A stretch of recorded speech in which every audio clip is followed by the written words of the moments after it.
Hello friends, मैं doctor Shivshankar आप सभी को इस चैनल पर स्वागत करता हूं। तो आज मैं काफ़ी इम्पोर्टेंट पॉइंट को डिस्कस करने जा रहा हूं जो कई बार यूपीएससी क्वेश्चन पूछ चुका है।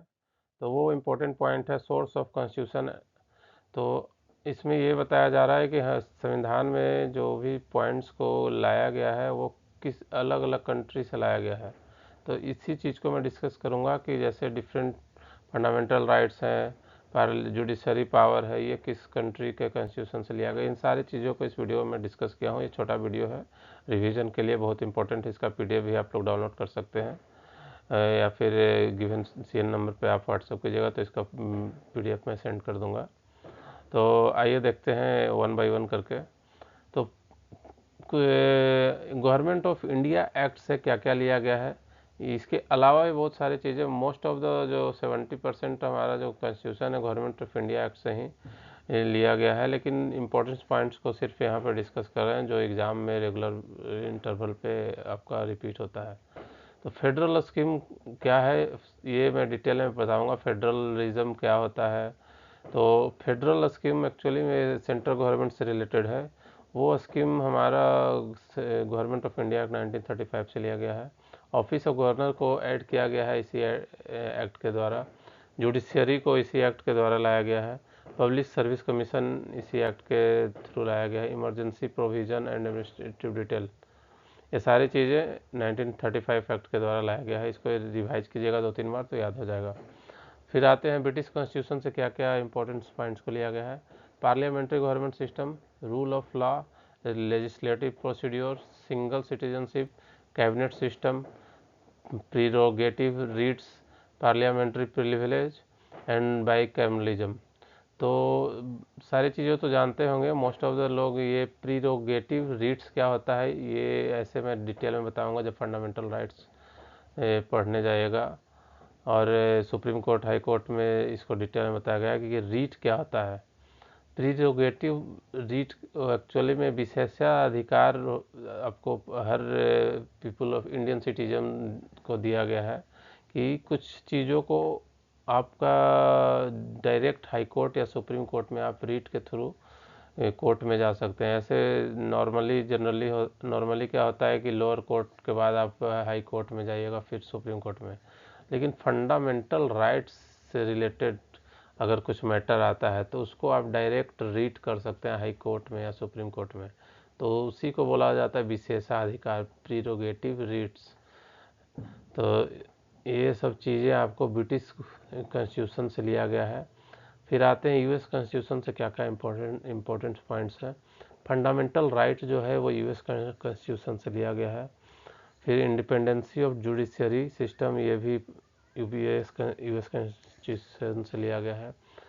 फिर judiciary review, impeachment of president, removal of supreme court and high court जजेस, post of vice president.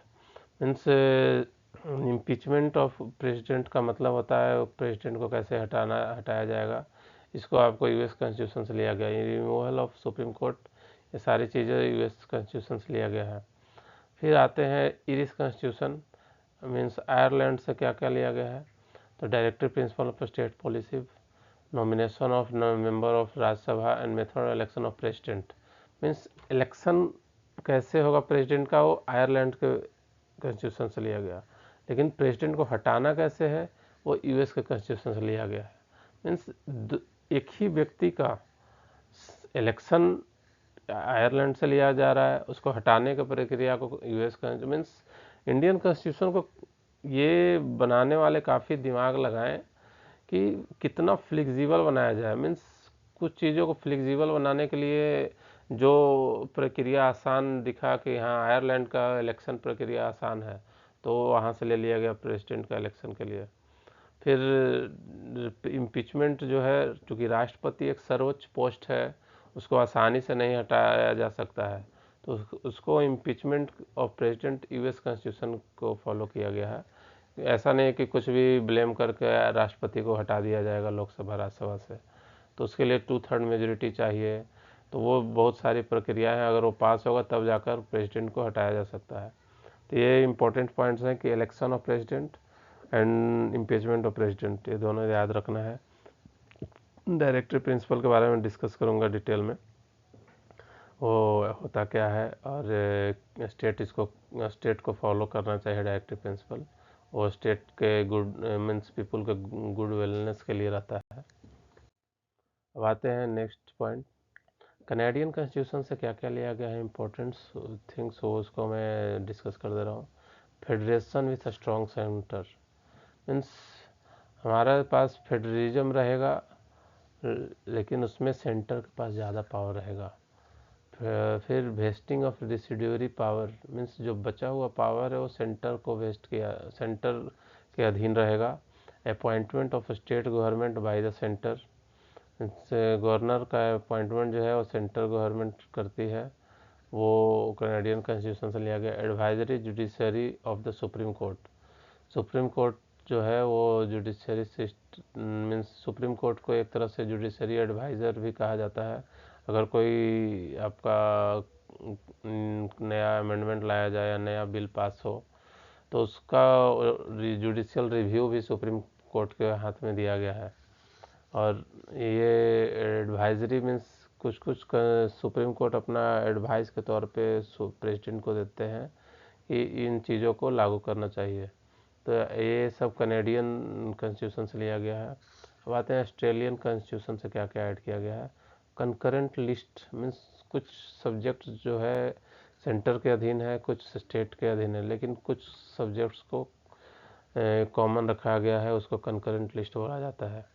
Concurrent list में जैसे अभी के टाइम में PSUs वगैरह तो सेंटर के अधीन मान लिया गया है, कुछ कुछ सेक्शन एजुकेशन वगैरह ये सब कंकरेंट लिस्ट में है, उसमें सेंट्रल गवर्नमेंट भी शामिल रहता है और स्टेट गवर्नमेंट भी। फिर फ्रीडम ऑफ ट्रेड जो है, commerce and intercourse and joint sitting of 2 house of parliament, Australian constitution से लिया गया है। फिर जर्मनी का कॉन्स्टिट्यूशन से आपको suspension of fundamental right during emergency के टाइम कौन कौन फंडामेंटल राइट सस्पेंड हो जाता है, वो जर्मनी के कॉन्स्टिट्यूशन से लिया गया।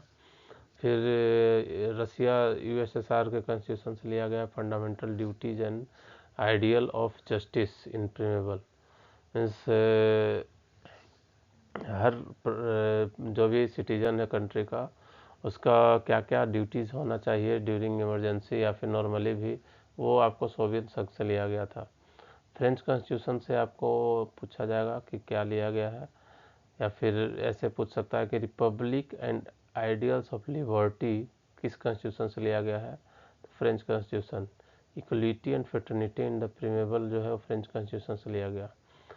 साउथ अफ्रीका कॉन्स्टिट्यूशन से ये इम्पोर्टेंट रहता है, procedure of amendment of constitution and election of member of Rajya Sabha, ये कई बार पूछ चुका है कि अमेंडमेंट ऑफ कॉन्स्टिट्यूशन जो है किस कॉन्स्टिट्यूशन से लिया गया है, तो वो आपका साउथ अफ्रीका से लिया गया है।